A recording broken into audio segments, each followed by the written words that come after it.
Hallelujah, hallelujah. ഭർത്താവ് മരിച്ചുപോയ ഒരു സഹോദരി എൻ്റെ അടുക്കൽ സംസാരിക്കാനായിട്ട് വന്നു. ഭർത്താവ് മരിച്ചിട്ട് ഏതാണ്ട് 8-9 മാസം കഴിഞ്ഞു. ഒത്തിരി പ്രാർത്ഥിക്കുന്ന ഒരു സഹോദരിയാണ്. പക്ഷെ അവർ പറയുന്നത് അവരുടെ മനസ്സിൽ നിന്ന് ആ ദുഃഖമൊന്നും വിട്ടുപോകുന്നില്ല എന്നാണ്. ഭർത്താവ് ഗൾഫ് രാജ്യത്തായിരുന്നു. മരിക്കുന്നതിന് തൊട്ട് മുമ്പ് 1 മാസം വീട്ടിൽ വന്നു. അങ്ങനെ വീട്ടിൽ വന്നു 1 മാസം കഴിഞ്ഞ് ഞായറാഴ്ച ഗൾഫിലേക്ക് മടങ്ങി. തിങ്കളാഴ്ച റോഡ് ആക്സിഡൻറ്റിൽപ്പെട്ട് ആൾ മരിക്കുന്നു. അപ്പോൾ അവർ പറഞ്ഞു അവരുടെ മനസ്സിൽ നിന്നൊരിക്കലും ആ ദുഃഖമൊന്നും വിട്ടുപോകുന്നില്ല എന്ന്. അപ്പം ഞാൻ ആ സഹോദരിയോട് ചില കാര്യങ്ങളെല്ലാം സൂചിപ്പിച്ചു. ആത്മാവിന് മരണമില്ലെന്നും ഭർത്താവ് ജീവിച്ചിരിക്കുന്നുവെന്നും ഈശോയുടെ അടുക്കലുണ്ടെന്നും നിൻ്റെ എല്ലാ കാര്യങ്ങളിലും പരിശുദ്ധാത്മാവിലൂടെ നിന്നെ സഹായിക്കുവാൻ തക്കവണ്ണം ഈശോയോട് ചേർന്ന് ഈശോ സർക്കാരോടതിന് ശേഷം പിതാവിൻ്റെ വലതു ഭാഗത്തിരുന്നുകൊണ്ട് മധ്യസ്ഥം വഹിച്ച് പ്രാർത്ഥിക്കുന്നത് പോലെ ഈശോയിൽ മരണം പ്രാപിച്ചവർ ആ പ്രാർത്ഥനയിൽ പങ്കുചേർന്നുണ്ടെന്നും ഒക്കെ ഞാൻ അവളോട് പറഞ്ഞു. അതിനുശേഷം ഞാൻ ആ സഹോദരിയോട് പറഞ്ഞു. അപ്പോൾ അവൾ പറഞ്ഞു ഭർത്താവിനെക്കുറിച്ചുള്ള ഒത്തിരി നല്ല ഓർമ്മകൾ എപ്പോഴും മനസ്സിലിങ്ങനെ വരികയാണ്. അപ്പോൾ ആ ഓർമ്മകൾ കടിച്ചു വിഴുങ്ങി കഴിയുമ്പോൾ അത് ദുഃഖമായിട്ട് മാറുകയാണ്.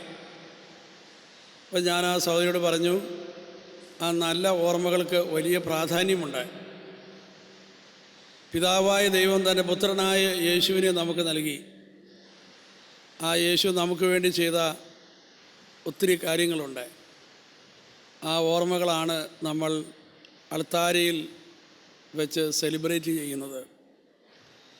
അതുകൊണ്ട് ഓർമ്മകൾ സെലിബ്രേറ്റ് ചെയ്യാനുള്ളതാണ്. ഈശോയെക്കുറിച്ചുള്ള ഓർമ്മകൾ ഇത് അൾത്താരയിൽ വെച്ച് നമ്മൾ സെലിബ്രേറ്റ് ചെയ്യുന്നു. പിതാവിൻ്റെ വലതുഭാഗത്തിരുന്നു കൊണ്ട് യേശു മധ്യസ്ഥം വഹിച്ച് പ്രാർത്ഥിക്കുന്ന പോലെ യേശുവിൽ മരണം പ്രാപിച്ചവരും ആ മധ്യസ്ഥ പ്രാർത്ഥനയിൽ പങ്കുചേരുന്നുണ്ട്. അതിൻ്റെ ഫലം സഹോദരിയുടെ കുടുംബത്തിലേക്ക് ഒഴുകി വരേണ്ടതാണ്. അപ്പം അതുകൊണ്ട് ജനനവും മരണവും ദൈവത്തിന് തീരുമാനമാണ്.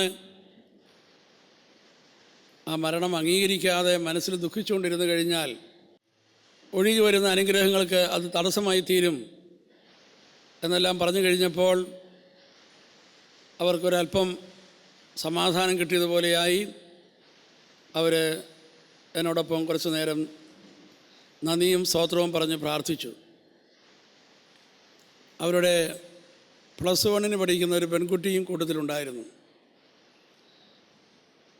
കുറച്ച് നേരം പ്രാർത്ഥിച്ചു കഴിഞ്ഞപ്പോൾ ആ സഹോദരി ആ പെൺകുട്ടി എന്നോട് ചോദിച്ചു, ഡാഡി സ്വർഗത്തിൽ തന്നെ ഉണ്ടോ എന്നൊരു ചോദ്യം. Praise the Lord, hallelujah. അപ്പോൾ ഞാൻ ആ സഹോദരി പെൺകുട്ടിയോട് പറഞ്ഞു, ഡാഡി സ്വർഗത്തിൽ ഇല്ല എന്ന് പറയുവാനായിട്ട് നിൻ്റെ കയ്യിൽ വല്ല തെളിവുണ്ടോ എന്ന് ചോദിച്ചു. പിന്നെ അവളൊന്നും മിണ്ടിയില്ല. ഏതായാലും പ്രാർത്ഥനയെല്ലാം കഴിഞ്ഞ് അവർ പോയി. അടുത്ത ദിവസം ഞായറാഴ്ചയാണ്. പള്ളിയിൽ പോയി കുർബാന കഴിഞ്ഞപ്പോൾ ഈ പെൺകുട്ടി മുട്ടുമേൽ നിന്ന് അല്പസമയം നന്ദിയും സ്തോത്രവും പറഞ്ഞ് പ്രാർത്ഥിച്ചു. ഇവളുടെ ഡാഡി എല്ലാ ക്രിസ്മസ് ദിവസവും ഇവൾക്ക് ഒരു ഉടുപ്പ് വാങ്ങിച്ചു കൊടുക്കുക പതിവുണ്ട്. അപ്പോൾ ക്രിസ്മസിന് ഒരു 2-3 ആഴ്ചയുള്ളപ്പോഴാണ് എൻ്റെ അടുക്കൽ വന്നത്. അപ്പോൾ ആ ഞായറാഴ്ച അവൾ കൈകൂട്ടി പിടിച്ചുകൊണ്ട് അൾത്താരയിലേക്ക് നോക്കി ഈശോയോട് ഇങ്ങനെ പറഞ്ഞു, ഈശോയെ, എല്ലാ ക്രിസ്മസ് ദിവസവും ഡാഡി എനിക്ക് ഓർമ്മയുടെ നാൾ മുതൽ ഒരു ഉടുപ്പ് വാങ്ങിച്ചു തരിക പതിവുണ്ട്. അച്ഛൻ പറഞ്ഞു, ഡാഡി ഈശോയുടെ അടുക്കലുണ്ട്, സ്വർഗത്തിലുണ്ട് എന്ന്. അങ്ങനെ ഡാഡി സ്വർഗത്തിലുണ്ടെങ്കിൽ ഈ പ്രാവശ്യം എനിക്ക് ഒരു ഉടുപ്പ് പോരാ, 4 ഉടുപ്പ് വേണം എന്ന് പറഞ്ഞു. എന്താണ് അവളങ്ങനെ പറഞ്ഞതെന്ന് അവൾക്ക് തന്നെ അറിയാൻ പാടില്ല. അവൾക്ക് അങ്ങനെ പറയാൻ തോന്നി, അവളങ്ങനെ പറഞ്ഞു. Praise the Lord. അവൾ വീട്ടിൽ വന്ന ശേഷം ഒരു 3/4 മണിക്കൂർ കഴിഞ്ഞില്ല, ആ ഇടവകയിലുള്ള ഒരു അമ്മച്ചി ഒരു കിറ്റിൻ്റെ അകത്ത് 3 ഉടുപ്പ് കൊണ്ടുവന്ന് ഇവളയിൽ കൊടുത്തു. ഇവളോട് പറഞ്ഞു, മോളെ, ഇത് നിനക്ക് പാകമായിരിക്കും, എൻ്റെ വീട്ടിലാർക്കും പാകമല്ല, പുതിയ ഉടുപ്പാണ് എന്ന് പറഞ്ഞു. അപ്പോൾ ഇവൾ പെട്ടെന്ന് ഇങ്ങനെ സ്തംഭിച്ച് നിന്നു. കാരണം 4 ഉടുപ്പിന് വേണ്ടി ഈശോയോട് പറഞ്ഞു കഴിഞ്ഞ് ഏതാനും മണിക്കൂറുകളേ ആയുള്ളൂ, ഇപ്പോഴിതാ 3 ഉടുപ്പ് വന്നിരിക്കുന്നു. അവൾ അതിൻ്റെ അത്ഭുതത്തിൽ അങ്ങനെ നിൽക്കുമ്പോൾ അമ്മച്ചി ആ ഉടുപ്പും കൊടുത്തിട്ട് പോവുകയും ചെയ്തു. അല്പം കഴിഞ്ഞപ്പോഴേക്കും ഇവളുടെ അമ്മച്ചി അടുക്കളയിൽ നിന്ന് വന്നിട്ട് ചോദിച്ചു, എന്തിനാ ആ അമ്മച്ചി വന്നതെന്ന് ചോദിച്ചു. അപ്പോൾ ഇവൾ പറഞ്ഞു, ആ അമ്മച്ചി എനിക്ക് കൊണ്ടുവന്ന് 3 ഉടുപ്പ് തന്നു എന്ന് പറഞ്ഞു. ഉടനെ ഇവളുടെ അമ്മ പറഞ്ഞു, ഡാഡി നിനക്ക് എല്ലാ ക്രിസ്മസിനും ഒരു ഉടുപ്പ് വാങ്ങിച്ചു തരാറുണ്ട്. ഈ പ്രാവശ്യം ക്രിസ്മസ് വരുമ്പോൾ നീ ആ കാര്യം ഓർത്ത് കരയുമെന്ന് എനിക്ക് നന്നായിട്ടറിയാം. അതുകൊണ്ട് ഞാൻ കഴിഞ്ഞ 2 ആഴ്ച മുമ്പ് തന്നെ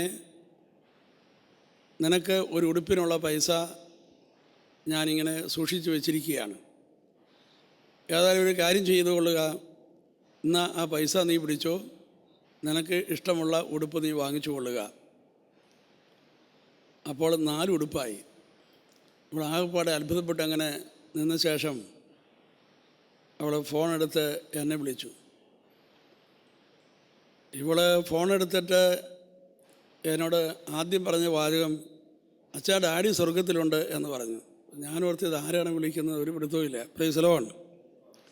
പിന്നീട് അവൾ ഈ കാര്യങ്ങളെല്ലാം എന്നോട് പറഞ്ഞു, 4 ഉടുപ്പ് കിട്ടിയ കാര്യം പറഞ്ഞു. എന്നിട്ട് അവസാനം അവൾ പറഞ്ഞൊരു വാചകമുണ്ട്.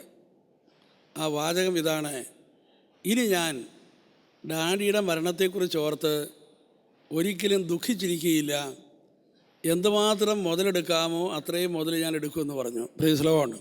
ഹല്ലേലൂയ. സഹോദരങ്ങളെ, നമ്മുടെ മനസ്സിൽ മറ്റുള്ളവർ അവശേഷിപ്പിച്ചിരിക്കുന്ന നല്ല ഓർമ്മകളുണ്ട്. ആ നല്ല ഓർമ്മകൾ അൾത്താരയിൽ ചേർത്ത് വെച്ച് ഈശോയുടെ ഓർമ്മകൾ സെലിബ്രേറ്റ് ചെയ്യുന്ന ആ ബലിയോട് ചേർത്ത് വെച്ച് നമ്മളും ഈ ഓർമ്മകളെ സെലിബ്രേറ്റ് ചെയ്യണം. കാരണം മരണം വഴി വേർപിരിഞ്ഞു പോയ സഹോദരങ്ങളിലൂടെ നമുക്ക് ലഭിച്ച അനുഗ്രഹങ്ങളെല്ലാം തന്നെ ദൈവം നൽകിയ അനുഗ്രഹങ്ങളാണ്. അതുകൊണ്ട് നന്ദിയും സ്തുതിയും ദൈവത്തിലേക്ക് ഉയർത്തണം. അങ്ങനെ ദൈവത്തെ മഹത്വപ്പെടുത്തണം. Praise the Lord. നമ്മൾ സൂചിപ്പിച്ചു, മനസ്സിലാക്കി. നമ്മുടെ സമ്പത്ത് കൊണ്ട് ദൈവത്തെ ആരാധിക്കണം, റിലേഷൻഷിപ്പ് കൊണ്ട് ദൈവത്തെ ആരാധിക്കണം. അതുപോലെ തന്നെ നമ്മുടെ ശരീരം കൊണ്ട് ദൈവത്തെ ആരാധിക്കണം. റോമർക്കെഴുതിയ ലേഖനം 12-ാം അധ്യായത്തിൽ 1-ാമത്തെ വാക്യം, ആകയാൽ സഹോദരരെ, ദൈവത്തിൻ്റെ കാരുണ്യം അനുസ്മരിച്ചുകൊണ്ട് ഞാൻ നിങ്ങളോട് അപേക്ഷിക്കുന്നു, നിങ്ങളുടെ ശരീരങ്ങളെ വിശുദ്ധവും ദൈവത്തിന് പ്രീതികരവുമായ സജീവ ബലിയായി സമർപ്പിക്കുവിൻ. ഇതായിരിക്കണം നിങ്ങളുടെ യഥാർത്ഥമായ ആരാധന. Praise the Lord. Hallelujah, hallelujah. നമ്മുടെ ശരീരം കൊണ്ട് ദൈവത്തെ ആരാധിക്കുക. എങ്ങനെയാണ് ശരീരം കൊണ്ട് ദൈവത്തെ ആരാധിക്കേണ്ടത്?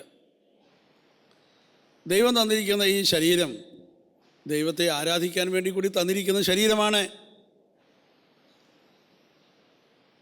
ആരാധിക്കേണ്ട രീതിയെക്കുറിച്ച് ഞാനിവിടെ സൂചിപ്പിച്ചു കഴിഞ്ഞു. ആ ശരീരത്തിന്മേലുള്ള നമ്മുടെ ഉടമസ്ഥാവകാശത്തെ സറണ്ടർ ചെയ്താണ് നാം ആരാധിക്കേണ്ടത്. ഇനി ഈ ശരീരത്തിൻ്റെ ഉടമസ്ഥൻ ഞാനല്ല. നമ്മുടെ ആ സെൽഫിനെ സമ്പൂർണമായി അൾത്താരയിൽ വെച്ച് ദൈവത്തിന് കൊടുത്ത് നമ്മൾ ദൈവത്തെ ആരാധിക്കണം. ഈ ശരീരത്തിൽ നമ്മൾ ദൈവത്തെ മഹത്വപ്പെടുത്തണം. ഇനി ഈ ശരീരത്തെ നിയന്ത്രിക്കുന്നത് ഞാനല്ല, എന്നിൽ വസിക്കുന്ന എൻ്റെ ഈശോയാണ്. ഈശോയ്ക്ക് ഉപയോഗിക്കാൻ തക്കവണ്ണം ഒരു ഉപകരണമായി നമ്മുടെ ശരീരത്തെ പൂർണ്ണമായി ഈശോയ്ക്ക് ഏൽപ്പിച്ചു കൊടുക്കുക. ശരീരത്തിന്മേലുള്ള അധികാരം യേശുവിനെ ഏൽപ്പിച്ചു കൊടുക്കുന്നത് വഴി ഒട്ടേറെ തിന്മകളിൽ നിന്ന് നമ്മൾ വിടുതൽ പ്രാപിക്കുന്നു. പ്രിയപ്പെട്ടവരെയും, മനുഷ്യ ശരീരം ദൈവത്തിൻ്റെ ആലയമാണ്. നമ്മുടെ ശരീരത്തിൽ നാം ദൈവത്തെ മഹത്വപ്പെടുത്തണം. നമ്മുടെ ശരീരത്തിൽ വളരെയധികം ദൈവം നിക്ഷേപിച്ചിരിക്കുന്ന ഒരു അനുഗ്രഹമാണ് ദൈവം നമുക്ക് തന്നിരിക്കുന്ന കഴിവുകൾ. ഈ കഴിവുകൾ നമ്മൾ വളർത്തുകയും ഒക്കെ ചെയ്തിട്ടുണ്ട്. പക്ഷേ ഈ കഴിവുകൾ സ്വയം മഹത്വത്തിനായിട്ട് ഉപയോഗിക്കരുത്, നമ്മൾ ദൈവമഹത്വത്തിനായിട്ട് ഏൽപ്പിച്ചു കൊടുക്കണം. കാരണം ഈ കഴിവുകൾ ദൈവം നൽകിയതാണ്, അത് ദൈവത്തിൻ്റെതാണ്. ഒരുപക്ഷേ നമ്മളത് തമ്പുരാന്റെ പക്കലേക്ക് ഉയർത്തി ദൈവത്തിന് നന്ദിയും സ്തുതിയും പറയുന്നില്ല എങ്കിൽ നമ്മൾ അതിൻ്റെ മഹത്വം നമ്മൾ തന്നെ എടുക്കാൻ തുടങ്ങും. ദൈവത്തിന് മഹത്വം കൊടുക്കേണ്ടതിന് പകരം നമ്മൾ ആ മഹത്വം തട്ടിയെടുക്കുക. എല്ലാ കാര്യത്തിലും ദൈവം മഹത്വപ്പെടണം. അതാണ് നമ്മളെ സംബന്ധിച്ചിട്ടുള്ള ദൈവത്തിൻ്റെ ഹിതം. സ്വയം മഹത്വത്തിലൂടെ ലഭിക്കുന്ന സന്തോഷം താൽക്കാലികമാണ്. ആ താൽക്കാലികമായ സന്തോഷം അവസാനിക്കുമ്പോൾ വളരെ പെട്ടെന്ന് പിന്നെ ആ സ്ഥാനത്ത് വരുന്നത് ഒരുതരം വിഷാദവും ദുഃഖമൊക്കെയാണ്. അത്തരം ദുഃഖങ്ങൾ നമ്മുടെ ഉള്ളിൽ ഇങ്ങനെ അടിഞ്ഞുകൂടും. പിന്നെ ആ ദുഃഖത്തെ മാറ്റുവാൻ വേണ്ടി വേറെ പല ശ്രമങ്ങളിലേക്ക് വരും. അങ്ങനെയൊക്കെയുള്ള ചില ശ്രമങ്ങളിലാണ് ചില ആളുകൾ ഏർപ്പെട്ടുകൊണ്ടിരിക്കുന്നത്. എന്നാൽ നേരെ മറിച്ച് ഈ കഴിവ് ദൈവം എനിക്ക് നൽകിയതാണ്. ഞാൻ പൂർണ്ണമായി ഈ കഴിവിനെ എൻ്റെ ദൈവത്തിന് സമർപ്പിക്കുന്നു. കഴിവിനെ നാം ദൈവത്തിന് സമർപ്പിക്കുമ്പോൾ ദൈവത്തിൻ്റെ പരിശുദ്ധാത്മാവ് ആ നിമിഷം തൊട്ട് അത് ഏറ്റെടുക്കുകയും നമ്മളെ നയിക്കുകയും ചെയ്യും. നമ്മുടെ കഴിവുകൾ ദൈവത്തിൻ്റെ ആത്മാവ് ഏറ്റെടുക്കുമ്പോഴാണ് ആ കഴിവുകളെല്ലാം വരങ്ങളായിട്ട് മാറുന്നത്. നമ്മുടെ 5 ഇന്ദ്രിയങ്ങൾ നമ്മളിൽ ധാരാളം അനുഭവങ്ങൾ ഉണ്ടാക്കുന്നുണ്ട്. 5 ഇന്ദ്രിയങ്ങളിലൂടെയാണ് നമ്മൾ പലതും എക്സ്പീരിയൻസ് ചെയ്യുന്നത്. ഒരു കുഞ്ഞ് ഈ ഭൂമിയിലേക്ക് പിറക്കുമ്പോൾ ജനിച്ച ഉടനെ ആ കുഞ്ഞ് ചിന്തിക്കാൻ തുടങ്ങുന്നില്ല. കാരണം ചിന്തിക്കുന്നതിന് ആവശ്യമായ ഡേറ്റ ആ കൊച്ചിന് തലയിലില്ല. ആ ഡേറ്റ കളക്ട് ചെയ്യുകയാണ് ആ കുഞ്ഞ് ചെയ്യുക. പിന്നീട് അത് തൻ്റെ 5 ഇന്ദ്രിയങ്ങളിലൂടെയാണ് നിർവഹിക്കുന്നത്. അങ്ങനെ എക്സ്പീരിയൻസ് ചെയ്ത അനുഭവങ്ങൾ നമ്മുടെ തലച്ചോറിൽ എന്നേക്കുമായി രജിസ്റ്റർ ചെയ്യപ്പെടുന്നു. നമ്മളതിനെ ഓർമ്മ എന്ന് വിളിക്കുന്നു. ഓർമ്മ ന്യൂറോൺസിൻ്റെ ഒരു കണക്ഷനാണ്, ഒരു കെമിക്കൽ ആക്ഷനും കൂടിയാണ്. നമ്മുടെ തലയിൽ പതിഞ്ഞിരിക്കുന്ന ഈ ഓർമ്മകൾ ഒരു കാലത്തും നമ്മുടെ തലയിൽ നിന്നും മാഞ്ഞു പോകുന്നില്ല. അത് മറന്നു പോയേക്കാം, പക്ഷേ മായ്ച്ചു കളയാനായിട്ട് പറ്റുകയില്ല. മാഞ്ഞു പോകണമെങ്കിൽ ആ സെല്ലുകൾക്ക് ഡാമേജ് ഉണ്ടാകണം, അല്ലെങ്കിൽ അത് മാഞ്ഞു പോവുകയില്ല. നമ്മൾ വളർന്നു വന്ന സാഹചര്യങ്ങൾ, നമ്മുടെ ജീവിതത്തിൽ ഇടപെട്ടുള്ള ആളുകൾ, നമ്മൾ എവിടെയെല്ലാം ജീവിച്ചോ ആ കാര്യങ്ങൾ, നമ്മൾ വായിച്ചറിഞ്ഞത്, നമ്മുടെ കണ്ണുകൊണ്ട് കണ്ടത്, ചെവി കൊണ്ട് കേട്ടത്, നമ്മുടെ ശരീരത്തിൽ നമ്മൾ എക്സ്പീരിയൻസ് ചെയ്തത്, ഇങ്ങനെയുള്ള ഒട്ടേറെ കാര്യങ്ങൾ നമ്മുടെ തലച്ചോറിൽ പതിഞ്ഞു കിടപ്പുണ്ട്. പ്രിയപ്പെട്ടവരെയും, അങ്ങനെ പതിഞ്ഞു കിടക്കുന്ന ഈ അനുഭവങ്ങൾ നമ്മുടെ ജീവിതത്തിൽ ഒരു പ്രത്യേക രീതിയിൽ ചിന്തിക്കുവാനും ഒരു പ്രത്യേക രീതിയിൽ ജീവിതത്തെ നോക്കിക്കാണുവാനും അത് നമ്മളെ നിർബന്ധിക്കുന്നു. എന്തുകൊണ്ടാണ് ആ വ്യക്തി ആ രീതിയിലൊക്കെ ചിന്തിക്കുന്നത് എന്ന് ചോദിച്ചാൽ, അങ്ങനെയൊക്കെ ചിന്തിക്കുവാൻ അയാളെ പ്രേരിപ്പിക്കുന്ന അനുഭവങ്ങളാണ് അയാളിൽ ഉണ്ടായിട്ടുള്ളത്. അതുകൊണ്ട് ഈ ആറ്റിറ്റ്യൂഡ് വളരെ ദൃഢകരമായി വ്യക്തി ജീവിതത്തിൽ പതിഞ്ഞു കിടക്കുന്ന ഒരു യാഥാർത്ഥ്യമാണ്.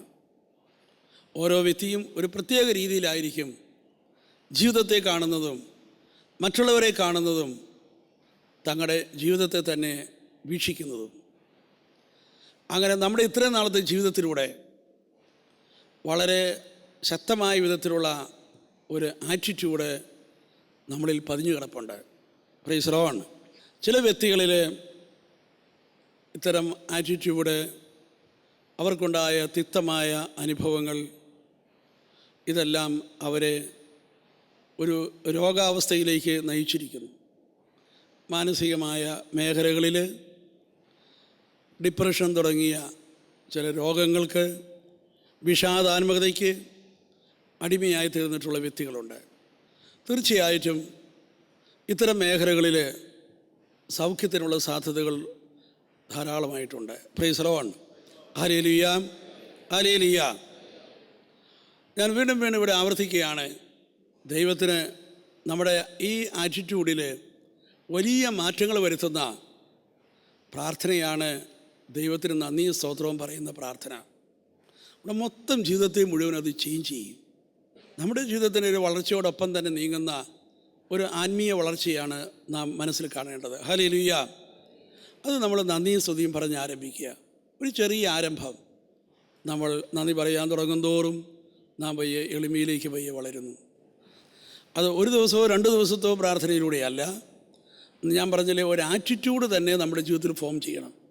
ഈശോ പറഞ്ഞ ഈ കാര്യങ്ങളൊക്കെ കുറേശ്ശെ സയൻസിൻ്റെ ലോകമൊക്കെ ഉപയോഗിച്ചുകൊണ്ടിരിക്കുകയാണ്. ഞാൻ ഈ അടുത്ത കാലത്ത് ഒരു സഹോദരനുമായി സംസാരിച്ചപ്പോൾ അദ്ദേഹം എന്നോട് പറഞ്ഞു, ഞാൻ ഒരു കൗൺസിലിംഗ് സിസ്റ്റത്തിൻ്റെ അകത്ത് ഇപ്പോൾ പങ്കുചേർന്നിരിക്കുകയാണ്. അപ്പോൾ അത് എനിക്ക് വലിയ മാറ്റങ്ങൾ സംഭവിച്ചിരിക്കുന്നു. അപ്പം ഞാൻ അദ്ദേഹത്തോട് ചോദിച്ചു, പുള്ളിയാണ്ട് $1,00,000 മുടക്കിയിട്ടുണ്ട് അതിനകത്ത് ചേർന്ന വഴി. അപ്പോൾ ഇങ്ങനെ ഓരോ ദിവസവും ഓരോ കാര്യങ്ങൾ പറഞ്ഞു കൊടുത്ത് അദ്ദേഹത്തെക്കൊണ്ട് ചെയ്യിപ്പിക്കുന്നുണ്ട്. അപ്പോൾ ഞാൻ ചോദിച്ചു, എന്താണ് ഈ ചെയ്തുകൊണ്ടിരിക്കുന്നത്? അപ്പോൾ പുള്ളി പറഞ്ഞു, അവർ പറഞ്ഞിരിക്കുന്നത് എല്ലാ ദിവസവും ചുരുങ്ങിയത് ഒരു 10 കാര്യങ്ങളെങ്കിലും 10 അനുഗ്രഹങ്ങളെങ്കിലും ഓർത്ത് അത് നിങ്ങളുടെ വിശ്വാസമനുസരിച്ച് നന്ദി പറയുക. ഇപ്പം കിടക്കുന്നതിന് മുമ്പ് ഒരു 10 കാര്യം ഓർത്ത് നന്ദി പറഞ്ഞിരിക്കണം. രാവിലെയും അങ്ങനെ തന്നെ. Hallelujah, hallelujah, hallelujah. പുള്ളിക്കാരനൊരു 2.5 മാസമായി ഇത് ചെയ്യാൻ തുടങ്ങിയിട്ട്. ഹല്ലേലൂയ. വളരെ വലിയ മാറ്റങ്ങൾ അദ്ദേഹത്തിനുണ്ട്. ഹല്ലേലൂയ. അപ്പം ഞാനിത് പറഞ്ഞത് മനഃശാസ്ത്രജ്ഞൻ പറഞ്ഞ കാര്യത്തെക്കുറിച്ചല്ല, ഈശോ പറഞ്ഞ കാര്യത്തെക്കുറിച്ചാണ് ഞാൻ പറയുന്നത്. ഹല്ലേലൂയ. തീർച്ചയായിട്ടും. കാരണം നമ്മുടെ ജീവിതത്തെ മുഴുവനും, നമ്മുടെ കാഴ്ചപ്പാടുകളെ മുഴുവനും ഉരുക്കി മാറ്റുന്ന ഒരു അനുഭവത്തിലേക്കാണ് നമ്മൾ നന്ദിയും സ്തോത്രവും പറഞ്ഞ് പ്രവേശിക്കുന്നത്. നമ്മളെ ദൈവത്തെ മഹത്വപ്പെടുത്തുക, ദൈവത്തിന് നന്ദി പറയുക. ഇവിടെ നിന്നാണ് നമ്മുടെ പ്രാർത്ഥന ആരംഭിക്കേണ്ടത്. നമ്മുടെ കൈവശം ഇരിക്കുന്നതെല്ലാം ആര് നൽകിയതാണ് എന്നതിനെക്കുറിച്ചുള്ള അവബോധം, ഇത് ദൈവം നൽകിയതാണ്. ഈ അറിവ് മാത്രമാണ് നമ്മളെ ഈ ഭൂമിയിൽ ആത്മീയ ജീവിതത്തിൽ വളർത്താൻ സഹായിക്കുകയുള്ളൂ. അത് മാത്രമാണ് നമ്മുടെ ജീവിതത്തിൽ നിത്യമായ സന്തോഷവും സമാധാനവും പകരുകയുള്ളൂ. അപ്പോൾ സമ്പത്ത്, നമ്മുടെ റിലേഷൻഷിപ്പ്, നമ്മുടെ ശരീരം, ഇത് മൂന്നും ബലിപീഠത്തിൽ വെച്ച് ദൈവത്തെ ആരാധിക്കുവാൻ നമുക്ക് സാധിക്കണം. അവയുടെ ഉടമസ്ഥാവകാശം ദൈവത്തിന് വിട്ടുകൊടുത്ത് നമ്മളിലെ ഞാനെന്ന ഭാവത്തെ ഉടയ്ക്കുക, അത് ഈശോയ്ക്ക് ഏൽപ്പിക്കുക. അത് സമർപ്പിക്കും തോറും നമ്മുടെ ജീവിതം വിശുദ്ധീകരിക്കപ്പെടുന്നു. ജീവിതം വിശദീകരിക്കപ്പെടുന്നു എന്നത് മാത്രമല്ല, നമ്മൾ അൾത്താരയിൽ വയ്ക്കുന്നത് നമ്മുടെ കൊച്ചു കൊച്ചു പ്രവൃത്തികളെയാണ്, നമ്മുടെ ബന്ധങ്ങളെയാണ്, നമ്മുടെ അധ്വാനം കൊണ്ട് നമ്മൾ നേടിയ സമ്പത്തിനെയാണ് നമ്മൾ ബലിപീഠത്തിൽ വെച്ച് അതിനകത്തുള്ള ദൈവത്തിൻ്റെ ഇടപെടലുകളെ മനസ്സിലാക്കി ദൈവം നൽകിയതാണെന്ന് ഏറ്റുപറഞ്ഞ് നമ്മൾ ദൈവത്തെ സ്തുതിക്കുന്നത്. അങ്ങനെ നമ്മൾ ദൈവത്തെ സ്തുതിക്കുന്നത് വഴി, ദൈവത്തിന് നന്ദി പറയുന്നത് വഴി എന്താണ് നമ്മളിൽ സംഭവിക്കുന്ന വളരെ പ്രധാനപ്പെട്ട ഒരു കാര്യം? ഞാൻ പറഞ്ഞത് നമ്മൾ എളിമയിലേക്ക് വരുന്നു എന്ന് മാത്രമല്ല, അത് നമ്മുടെ ഉള്ളിൽ നിത്യമായ ഒരു സന്തോഷം പകരാൻ തുടങ്ങും. Praise the Lord. ഹല്ലേലൂയ. ഞാൻ അധ്വാനിച്ചു, ആദായമുണ്ടാക്കി, ഞാൻ ഉപയോഗിച്ചു, അങ്ങോട്ടെടുത്തു ഇങ്ങോട്ടെടുത്തു, തീർന്നു, അതോടുകൂടി അവയുടെ സന്തോഷം അവസാനിച്ചു. എന്നാൽ നീ അതിൻ്റെ ഉടമസ്ഥാവകാശം ദൈവത്തിന് സമർപ്പിച്ച് ദൈവത്തെ നീ ആരാധിക്കുന്ന വഴി, ആ ഉടമസ്ഥാവകാശത്തിൽ നിന്ന് നീ പിന്മാറുന്നത് വഴി അവ നമ്മുടെ ഉള്ളിൽ നിത്യമായ ഒരു സന്തോഷം ഉണ്ടാക്കുന്നു. നമ്മളിന്ന് ലോകത്തിലേക്ക് നോക്കുമ്പോൾ കാണാൻ കഴിയും, ഒട്ടേറെ ജോലി മേഖലകളിൽ കഴിയുന്ന ആളുകൾ ഇന്ന് വിഷാദ രോഗത്തിൻ്റെ അടിമകളായി മാറുന്നു. കമ്പ്യൂട്ടർ ഫീൽഡിലും മറ്റുമൊക്കെ ഏതാണ്ട് ഒരു 15% തൊട്ട് 20% ഉള്ളിൽ വരെ ആളുകൾ വിഷാദ രോഗത്തിൻ്റെ അടിമയായി മാറുന്നു. പഠിക്കുന്ന വിദ്യാർത്ഥികൾ അവർ വിചാരിച്ച് വിജയം കിട്ടാതെ വരുമ്പോൾ, അവർ നേടിയ കാര്യങ്ങളൊക്കെ അവരുടെ കയ്യിലുണ്ട് എങ്കിൽ പോലും അവർ വിചാരിച്ചതുപോലെ നേട്ടങ്ങളുണ്ടാക്കാൻ പറ്റാതെ വരുമ്പോൾ വളരെ പെട്ടെന്ന് വിഷാദത്തിലേക്ക് കടന്നു വരുന്നു. വേറെയും ചില ആളുകളിലേക്ക് നമ്മൾ നോക്കുമ്പോൾ ശാരീരികമായിട്ട് തന്നെ രാവും പകലും വരെ അധ്വാനിക്കുന്നു, പക്ഷേ അവർക്ക് സന്തോഷമില്ല. അവർ കിടന്നുറങ്ങണമെങ്കിൽ മദ്യപിക്കണം, കുടിച്ചാണ് അവർ ജോലി ചെയ്യുന്നത്. സമൂഹത്തിലെ സ്നേഹബന്ധങ്ങളെല്ലാം ആഴപ്പെടുത്തുന്ന സേവനത്തിൻ്റെയും സ്നേഹത്തിൻ്റെയും നിരവധിയായ പ്രവർത്തനങ്ങൾ ബോധമില്ലാതെ ചെയ്യുന്ന മനുഷ്യർ. Praise the Lord. ഹല്ലേലൂയ. ജീവിത പങ്കാളിക്ക് വേണ്ടിയും കുഞ്ഞുങ്ങൾക്ക് വേണ്ടിയും അധ്വാനിച്ചിട്ട് കുടുംബത്തിൽ വരുമ്പോൾ ഉറങ്ങണമെങ്കിൽ, സ്വസ്ഥമായിട്ടിരിക്കണമെങ്കിൽ, മദ്യപിക്കേണ്ടി വരുന്നു എങ്കിൽ, ബോധപൂർവം കുടുംബത്തിൽ കടന്നു വരാൻ സാധിക്കുന്നില്ല എങ്കിൽ നമ്മൾ മനസ്സിലാക്കുക, അവരുടെയൊക്കെ ഉള്ളിൽ സംഭവിച്ചിരിക്കുന്ന കാര്യങ്ങൾ എന്താണെന്ന് ഗ്രഹിക്കേണ്ടിയിരിക്കുന്നു. ഇത് ജീവിതത്തിൻ്റെ എല്ലാ മേഖലയിലും പടർന്നു പിടിച്ചുകൊണ്ടിരിക്കുകയാണ്. എന്നാൽ നമ്മൾ മനസ്സിലാക്കുക, നമ്മൾ ദൈവമഹത്വത്തിന് വേണ്ടി ചെയ്യുമ്പോൾ നമ്മുടെ ഉള്ളിൽ നിത്യമായ ഒരു സന്തോഷം വിടരുന്നു. ഈ സന്തോഷത്തെ ഈ ലോകത്തിൽ നമുക്കെതിരെ കടന്നു വരുന്ന ഏത് കൊടുങ്കാറ്റിലും ഈ സന്തോഷത്തിൻ്റെ വെളിച്ചം കെടാതെ അങ്ങനെ നിലകൊള്ളും. അതുകൊണ്ട് ഈ നന്ദിയും സ്തോത്രവും പറഞ്ഞ് പ്രാർത്ഥിക്കുമ്പോൾ നമ്മുടെ ചുറ്റുപാടുകൾക്കോ സാഹചര്യങ്ങൾക്കോ ഈ ഭൗതിക ലോകത്തിലെ സംഭവങ്ങൾക്കോ നശിപ്പിക്കാനാവാത്ത ഒരു സന്തോഷത്തിൻ്റെ ദിവ്യ വെളിച്ചം എൻ്റെയും നിങ്ങളുടെയും ഉള്ളിൽ വിടരുന്നു എന്ന്, പ്രകാശിക്കുന്നു എന്ന് നമ്മൾ മനസ്സിലാക്കേണ്ടിയിരിക്കുന്നു. സ്വന്തം മഹത്വം നമുക്ക് അടിയറ വയ്ക്കണം. നമുക്കിതിനകത്ത് അഹങ്കരിക്കാനായിട്ടൊന്നുമില്ല. എല്ലാം അവൻ്റെ ദാനം മാത്രമാണ്. Praise the Lord. ഹല്ലേലൂയ. ദൈവത്തിൻ്റെ സൗജന്യദാനം കൊണ്ട് നിറഞ്ഞൊരു ജീവിതം അത് നമ്മളിൽ കാണാൻ കഴിയുന്നു. അതുതന്നെ മറ്റുള്ളവരുടെ നേരെയുള്ള നമ്മുടെ കാഴ്ചപ്പാടുകളെ മുഴുവനായി മാറ്റിമറിക്കുന്നു. ദൈവത്തെ നമ്മൾ ആരാധിക്കുകയും തമ്പുരാന് നന്ദി പറയുകയും ചെയ്യുന്നില്ല എങ്കിൽ നമ്മുടെ ജീവിതം നമ്മളറിയാതെ തന്നെ ഒട്ടേറെ നിഷേധാത്മകമായ ചിന്തകൾ നമ്മുടെ ജീവിതത്തിൽ കടന്നു വരാൻ തുടങ്ങും. ഒട്ടേറെ നിഷേധാത്മകമായ വികാരങ്ങളുടെ അടിമയായി നമ്മൾ മാറും. നമുക്ക് തന്നെ അതിശയം തോന്നും, എന്താ ഇങ്ങനെയൊക്കെ എൻ്റെ ഉള്ളിൽ സംഭവിക്കുന്നത് എന്ന്. അതുകൊണ്ട് ഈ നിഷേധാത്മകമായ സർവ്വതിന്മകളെയും സർവ്വവികാരങ്ങളെയും നമുക്ക് തോൽപ്പിച്ചുകൊണ്ട് നമ്മുടെ ജീവിതത്തിൽ നിന്ന് ഒട്ടേറെ തിന്മകൾ ഒഴുകിപ്പോകത്തക്കവണ്ണം അത്ഭുതകരമായ ദൈവിക പ്രവർത്തനം നന്ദിയും സ്തോത്രവും ചെല്ലുന്ന പ്രാർത്ഥനയിലുണ്ട്.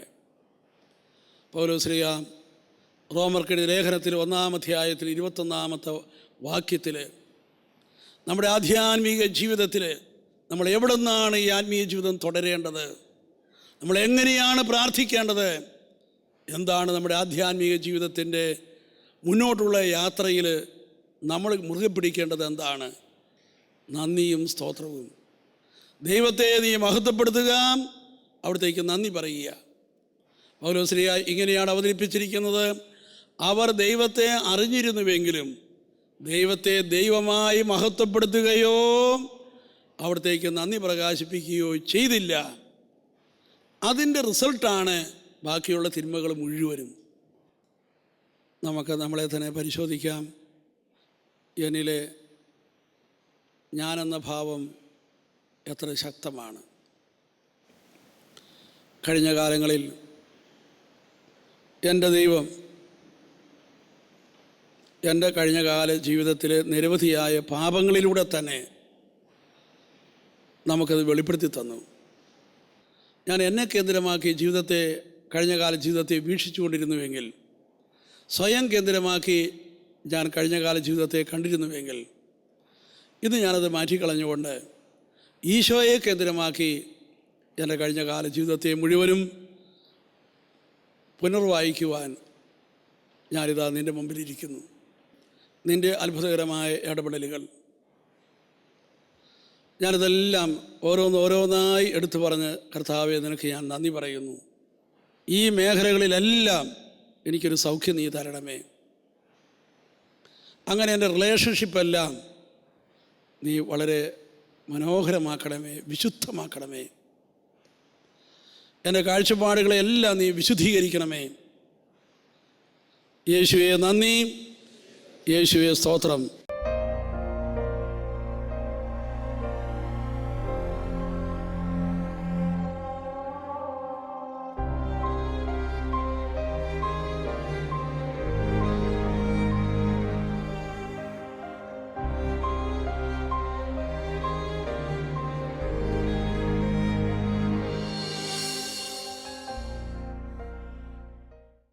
വിശദ വിവരങ്ങൾക്ക് director, divine vision, divine retreat centre, Muringoor, Chalakudy 680316, Kerala, South India. Telephone 0091 480 270 8098, 0091 480 270 2613. Fax 0091 480 270 8097. Email mail.divintv@gmail.com. Website www.drcm.org.